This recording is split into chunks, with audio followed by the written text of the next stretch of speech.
এটা কোনো আমি দলের বিজয়, এই বিজয়টা হলো জনগণের বিজয়, গণতন্ত্রের বিজয়।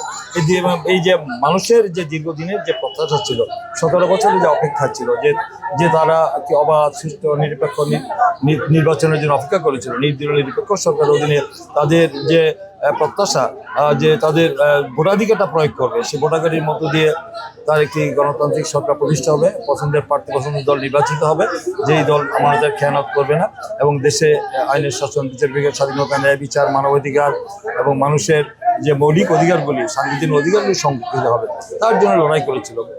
ইতিপূর্বে যে ফ্যাসিস্ট সরকার ছিল, সেই সরকার তো জনগণের কাছ তোয়াক্কা করেনি, কারণ তারা জনগণের ভোটে নির্বাচিত হয়নি। তারা একটি অসাংবিধানিক সরকার ছিল, একটি স্বৈরাচারী সরকার ছিল, একটি দানবীয় সরকার ছিল, মাফিয়া সরকার ছিল। তারা জনগণের পুঁজি করে, তারা প্রশাসন যন্ত্রকে পুঁজি করে তারা গায়ের জোরে রাষ্ট্র ক্ষমতা দখল করে বসেছিল।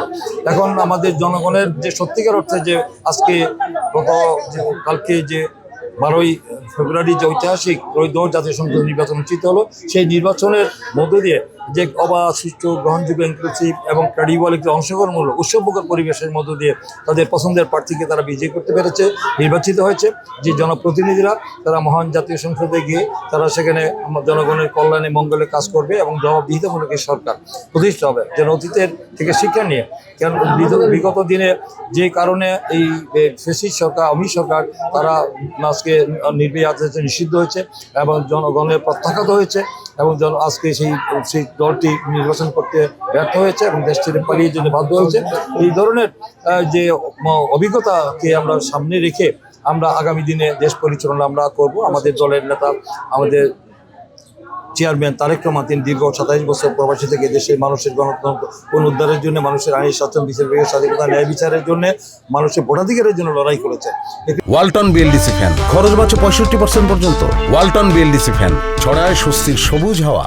নির্দলীয় নিরপেক্ষ সরকার নির্বাচনের জন্য লড়াই করেছিলেন, সেটা অনেক ত্যাগের বিনা, অনেক রক্ত, শ্রম, ঘাম জড়িয়ে করতে হয়েছে এবং আমাদের দলের প্রয়াত তিনবারের বাংলাদেশের সাবেক প্রধানমন্ত্রী, অবশ্যই দেশ নেত্রী গণতন্ত্রের মা দেশ নেত্রী বেগম খালেদা জিয়া, তিনি এই গণতন্ত্র পুনরুদ্ধারের জন্য, মানুষের ভোটাধিকারের জন্য আজীবন তিনি লড়াই করে তিনি তাকে জীবন দিতে হয়েছে এবং তারেক রহমান অনেক নিগৃহীত, অত্যাচারিত হয়েছেন, এই দেশে অনেক শহীদ হয়েছেন।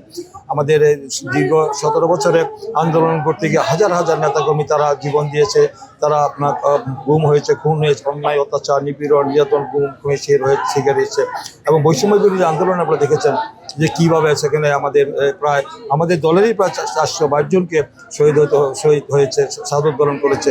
তা আমি থেকে শুরু করে প্রায় 2000-এরও বেশি নেতাকর্মী এই জুলাই যোদ্ধা তারা জীবন দিয়েছে, শহীদ হয়েছে দেশের জন্য। আজকে তাদের রক্তের মধ্য দিয়ে, আমাদের শহীদের রক্তের মধ্য দিয়ে আমরা আজকে একটি সত্যিকার অর্থে একটি গণতান্ত্রিক সরকার, একটি জনগণের সত্যিকার জবাবদিহিতামূলক একটি সরকার, দায়বদ্ধতা জনগণের কাছে এরকম একটি সরকার পেতে যাচ্ছি।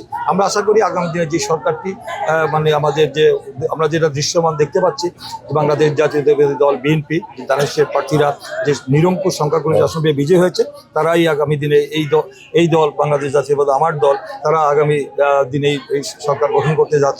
আশা করব যে আমাদের যে প্রতিশ্রুতি, যে অঙ্গীকার, বিশেষ করে একত্রিত রাষ্ট্র সংস্কার মেরামতের যে রূপরেখা আমাদের দল দিয়েছেন, আমাদের দলের চেয়ারম্যান তারেক রহমান দিয়েছেন, সেটা আমরা যে প্রতিশ্রুতিগুলি দিয়েছি, অঙ্গীকার করেছি, সেটা ইনশাআল্লাহ আমরা সরকার গঠন করার পরে সমস্ত অঙ্গীকারগুলো আমরা জনগণের কাছে অদাবদ্ধ এবং এগুলো আমরা বাস্তবায়ন করবো ইনশাআল্লাহ।